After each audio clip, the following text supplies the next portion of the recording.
भाई बहन के प्यार की अनोखी कहानी, एक बीन बजाने वाले भाई और उसकी प्यारी बहन की कहानी। यह कहानी है राजस्थान के एक छोटे से गांव में रहने वाले भाई मदन और उसकी छोटी बहन लाडो की। मदन बहुत ही सुरीली बीन बजाता था। जब वह बीन बजाता तो गांव के पशु पक्षी भी रुककर उसकी धुन सुनने लगते थे। लाडो को अपने भाई की बीन की धुन सबसे प्यारी लगती थी। भाई का हुनर और बहन का साथ मदन और लाडो के माता पिता बचपन में ही गुजर गए थे। मदन ने अपनी बीन के हुनर से ही लाडो को पाल पोस कर बड़ा किया था। वह अक्सर लाडो से कहता, लाडो, ये बीन सिर्फ मेरा हुनर नहीं, हमारी रोजी रोटी है। जब तक मेरी उंगलियां इस बीन पर चल रही हैं, तुझे कोई दुख नहीं होने दूंगा। लाडो भी अपने भाई का बहुत ख्याल रखती थी। जब मदन थक कर मेले या गांव की चौपाल से बीन बजाकर लौटता तो लाडो उसके लिए बाजरे की गर्म गर्म रोटी और छाछ तैयार रखती। जब गांव पर आई मुसीबत, एक बार गांव में भयंकर सूखा पड़ता, कुएं सूख गए और खेतों में दरारें पड़ आ गईं। गांव के लोग परेशान होकर पलायन करने लगे। मदन और लाडो ने भी भारी मन से गांव छोड़ देने का फैसला किया।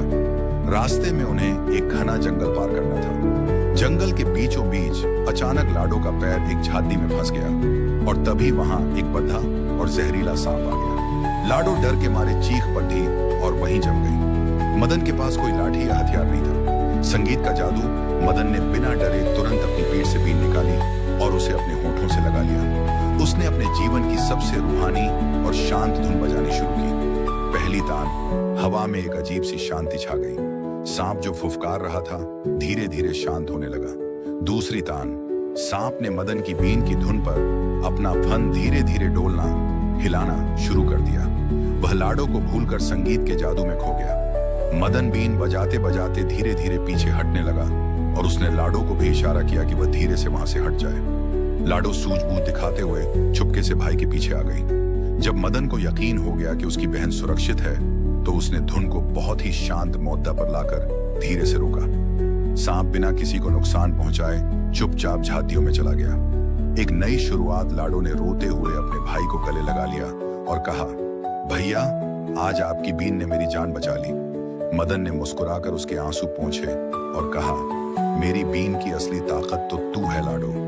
अगर तुझे कुछ हो जाता तो यह संगीत हमेशा के लिए खामोश हो जाता। इसके बाद दोनों अगले शहर पहुंचे, जहां मदन के इस अद्भुत हुनर की वजह से उसे राजा के दरबार में संगीतकार की जगह मिल गई। दोनों भाई बहन फिर से खुशी खुशी रहने लगे और मदन की बीन की धुन हमेशा लाडो के जीवन में खुशियां बिखेरती रही।